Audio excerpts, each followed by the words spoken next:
Good morning. I hope you guys are all doing well. I know it's like really early in the morning and there's probably not going to be anyone here, but I keep trying to do live videos and I keep missing them. So I'm going to do this and then I will post it on the membership site so you guys can refer to it later too.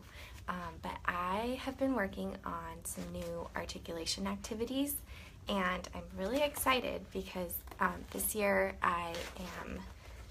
I'm not working in a school and I'm just working with some private clients, just trying to fit in everything with the membership site.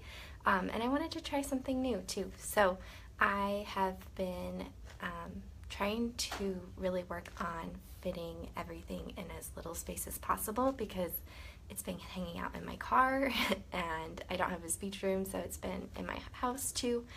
So really trying to minimize, and this is everything that I need for any kid working on articulation. So just these two folders, and it's all like I can target any level, any sound, and it's really exciting. So I wanted to show you guys kind of how I do that and how I keep articulation therapy organized in general.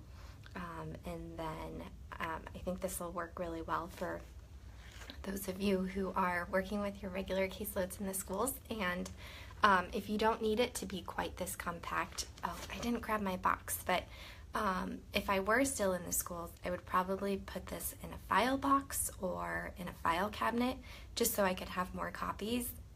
But I'll show you what that looks like in just a second. These are all on the membership site too, so you can download them for free. They're available to everyone. They kind of just got an update. So I have visuals for all of the different speech sounds. And so I'm storing these all in a poly folder, and then I'm using sleeve protectors. And I got mine at Costco because they have a really good deal, and I'm sure Sam's Club or other similar warehouses have good deals too. But what I did is I printed the color version of all of the sheets and put them in the front. And I did this so that I can, well, it's kind of like a cover sheet, so I always know what's in there.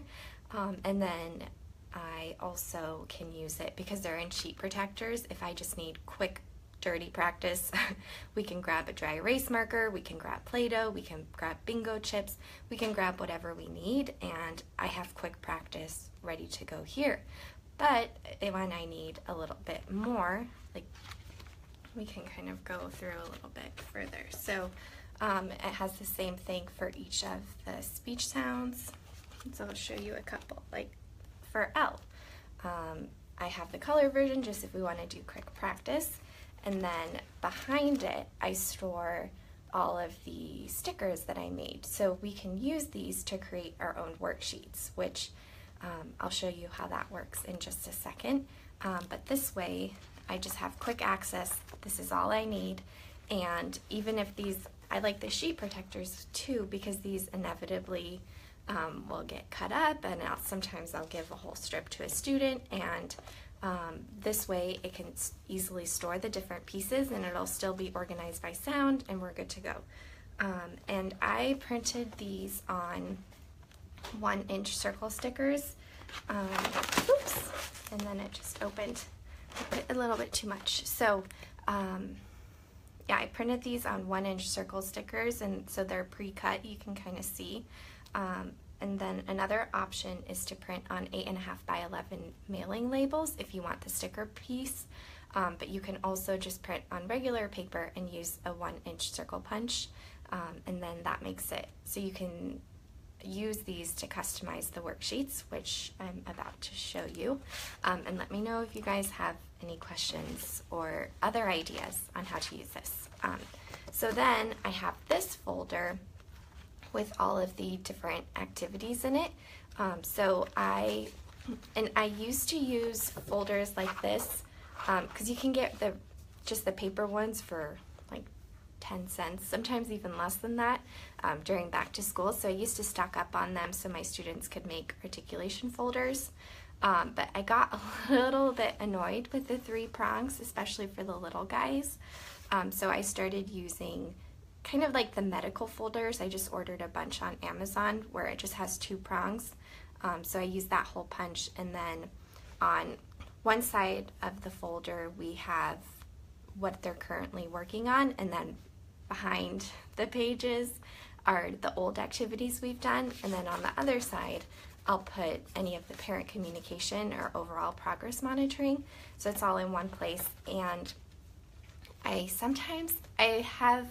because right now I just leave it with my parents because I'm just seeing some kids at home, but when I was working in the schools, I sometimes had the kids take it home and then they could use it to practice at home, but I kind of kept flipping back and forth between how I wanted to do that. Sometimes they never came back, so I just ended up keeping them.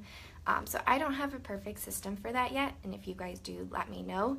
The closest I got was, so I started using Remind, which is a communication app. It's HIPAA compliant and all that good stuff.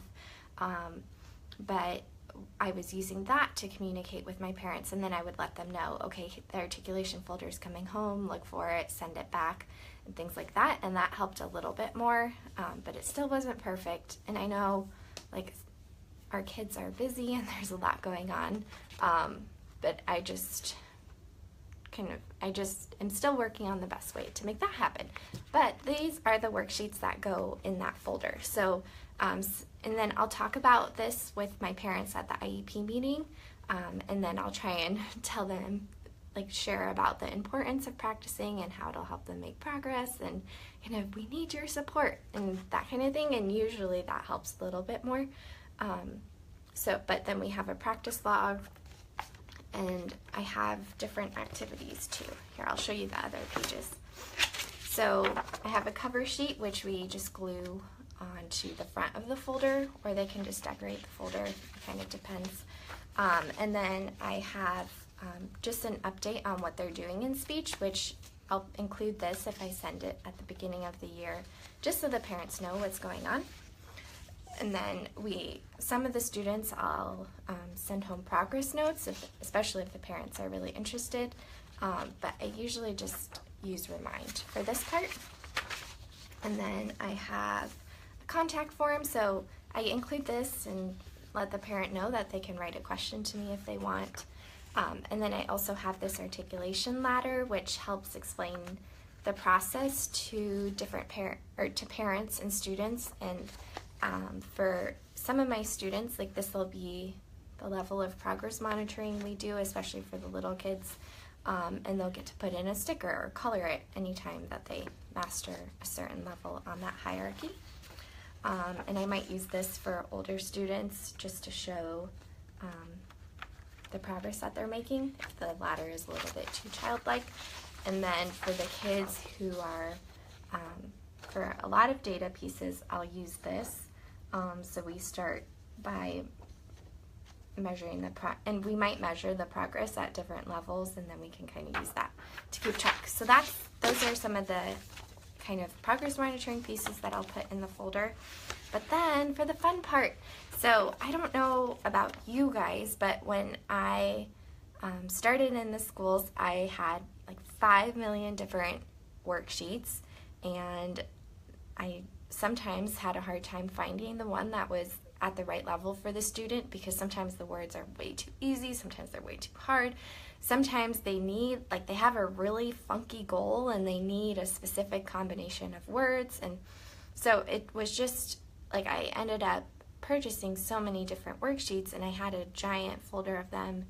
And even when I started going digital and I just organized them digitally, it was still challenging to find what I wanted when I need it in a time-efficient manner. So that's why I created the stickers and these template worksheets, because then we can, the student can be involved in creating the worksheet, so they're more involved, and they kind of have ownership of that activity.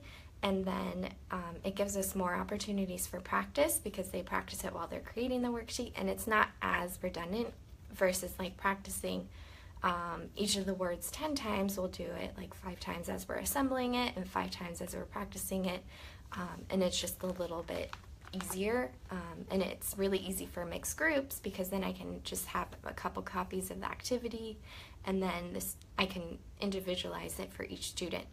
So I really like how that works, and that's why I created these and shared them with you guys. So here's some examples. So we have the dice, and then they can put the sticker on there, and then we can play with the dice, and it's a lot of fun.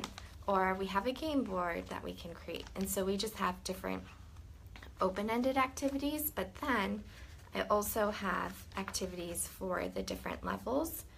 So they might practice at the syllable level or at the word level, and I like these because especially when they're in the folder and we're talking about that hierarchy, they can keep track of where they are, and especially if we put them in that true prompt folder, they can quickly go through and see, oh, like I started just by saying the S sound by itself, and now I'm saying it in words, and we've done all these activities to practice it, and it's a good way for us to document what we're doing too, if anyone ever were to question.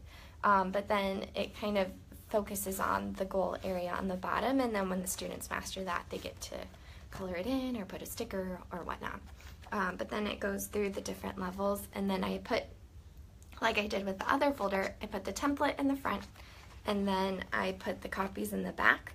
And like I said before, if I were still in my speech room, I would probably put these in a file cabinet or in a file box on my therapy cart so I could have more copies. There's only a couple that can fit in here, but this works for my needs now, and I just make sure to keep them filled up. And I have like sticky notes in my bag, so if I need more, I'll just make a note on my sticky note.